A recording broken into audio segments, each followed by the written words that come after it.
La foi comme la grande profession. Hébreux chapitre 10, le verset 23. Retenons fermement la profession de notre espérance, car celui qui a fait la promesse est fidèle. La foi n'est pas juste une simple confession, c'est une grande profession. La foi, ce n'est pas juste dire ce que Dieu dit, c'est faire ce que Dieu dit de faire. Tant qu'elle n'est pas professée et déclarée, elle reste vaine. Votre foi doit aller au-delà de la simple confession. Elle doit évoluer vers un stade où vous commencez à agir selon elle. La grande profession de la foi repose sur ce que vous faites et non sur ce que vous dites.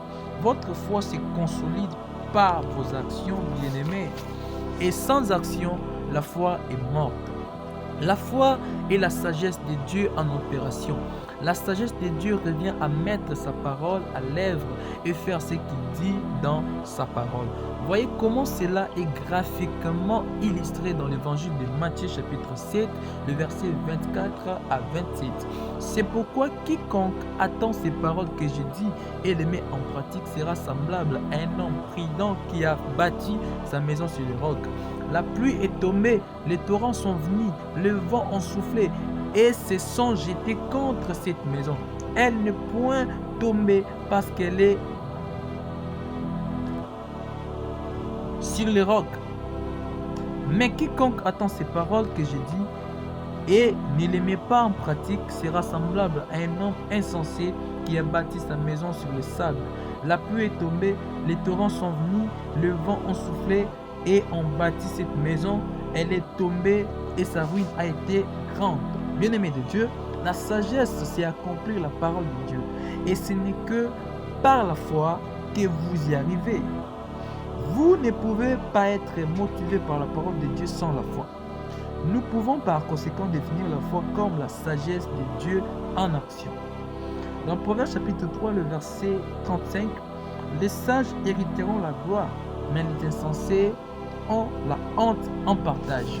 Quand vous agissez selon la sagesse, vous voyez les promesses du Père être accomplies dans votre vie. La Bible dit que le sage héritera la gloire.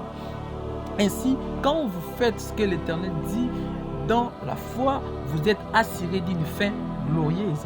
La gloire est le produit final de toute foi à l'œuvre. Cela signifie aussi que plus vous opérez dans la foi, plus vous attirez la gloire.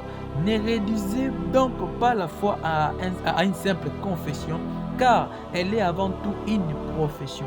Voilà pourquoi la Bible dit, retenons fermement la profession de notre espérance. Retenez fermement votre profession jusqu'au bout et non votre confession, car celui qui a promis est fidèle.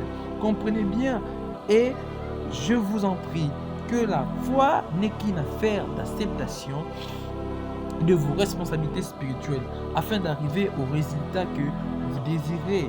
La foi, c'est faire ce que Dieu dit, aussi insensé que cela puisse paraître. Après tout, n'est-elle pas la folie? Là, c'est une question que je pose. N'est-elle pas la folie de Dieu programmée pour la grandeur de quiconque croit? Ézéchiel n'était pas juste un simple confesseur de foi, mais un grand professeur de sa foi.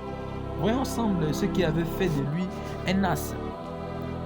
Dieu avait dit à Ézéchiel de prophétiser sur certains ossements dans une vallée.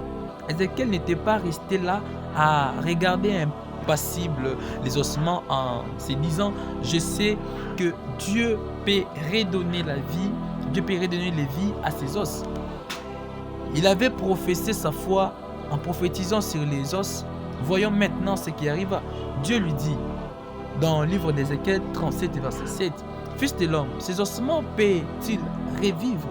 Et lui répondit, Ézéchiel lui répondit, dit, « Tu le sais. » Puis Dieu répliqua, « Prophétise, fils de l'homme, prophétise sur les ossements desséchés. » Et Ézéchiel dit, « J'ai prophétisé selon l'ordre que j'avais reçu. » Et comme je prophétisais, il y eut un bruit, et voici, il se fit un mouvement, et les os s'approchèrent les uns des autres.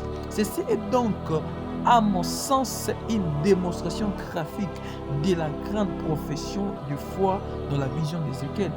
Vous vous rappellerez aussi que lorsque Jésus était allé aux noces de Cana de Galilée, et que le vin vint à finir, le serviteur allèrent vers Marie et lui dit, ils dirent, nous n'avons plus de vin, nous sommes dans le pétrin, la honte guette.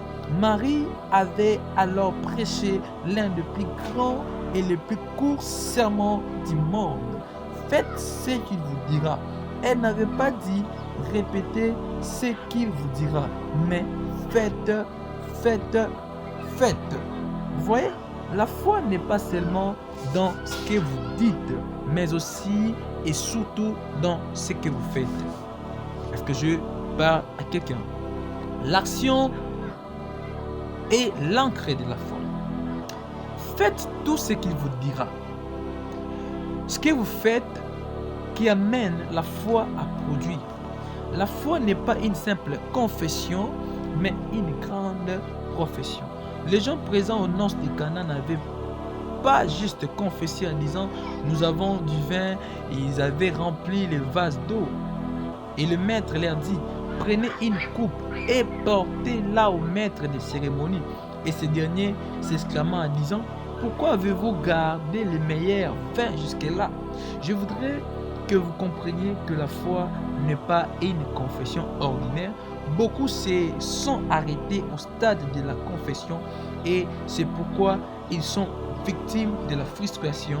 Le corps charismatique aujourd'hui a réduit la foi à une simple confession. Plusieurs ont confessé sans obéir. Pas étonnant qu'il n'ait jamais eu de percée. Vous comprenez? Nous avons une puissante analyse de ce sujet. Saint Jacques chapitre 2, verset 14 22. Jacques dit, mes frères, que sert-il à quelqu'un de dire qu'il a la foi s'il n'a pas les œuvres? La foi peut-elle les sauver?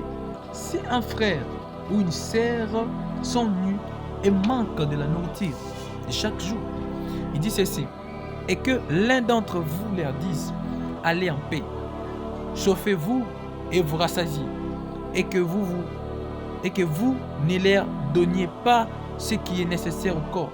À quoi cela sert-il? Il en est ainsi de la foi. Si elle n'a pas les œuvres, elle est morte en elle-même. Mais quelqu'un dira, toi, tu as la foi, et moi, j'ai les œuvres. Montre-moi ta foi sans les œuvres, et moi, je te montrerai la foi par mes œuvres. Tu crois qu'il y a un seul Dieu. Tu fais bien. Les démons les croient aussi. Ils tremblent. Veux-tu savoir, ô Dieu, vain, que la foi sans les œuvres est inutile? Abraham, notre père, ne fut-il pas justifié par les œuvres lorsqu'il offrit son fils Isaac sur l'autel? Tu vois que la foi agissait avec ses œuvres et que par les œuvres, la foi fut rendue parfaite, bien-aimée. Avez-vous vu cela? Toutefois, circonscrite à la confession est morte. Je disais toutefois, circonscrite à la confession est morte. Et une foi morte ne peut produire que des résultats de même nature, puisque toute chose reproduit selon son espèce.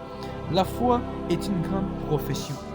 La femme aux pertes de sang dans Matthieu 9, 22 s'était dite dans son cœur, si je peux juste toucher les bouts de son vêtement, je serai guéri. Mais elle ne s'était pas arrêtée à ce stade de confession en son cœur. Elle avait pris les pas décisifs pour faire ce qu'elle s'était résolue de faire. Elle toucha donc les vêtements de Jésus et fut guérie. Si elle était restée là à se dire « je suis guérie » sans faire le pas décisif vers Jésus, elle n'aurait jamais été guérie. La foi, ce n'est pas juste le faire, mais le dire et le faire. La foi est l'obéissance à la parole de Dieu. La foi n'a rien à voir avec la psychologie et elle n'est pas une technique musique, c'est une obéissance brute au commandement de Dieu. Mais la bonne nouvelle est que ces commandements ne sont pas pénibles.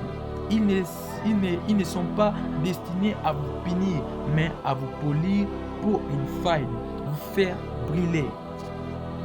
Donc je peux me limiter par là pour aujourd'hui. Que Dieu vous bénisse abondamment. S'abonnez-vous sur TikTok, sur YouTube, sur Facebook, sur Instagram pour avoir plus des enseignements. Que le Seigneur vous bénisse abondamment. Merci beaucoup. Je remercie à passant mon père, le pasteur David Boyengue, et les gens qui nous soutiennent de loin et de près. La maman, mamie, pasteur Isuka. Je remercie aussi ceux qui sont de loin et de près qui nous soutiennent. L'église, la main de l'Éternel. Serviteur de Dieu, Roni Kitambala.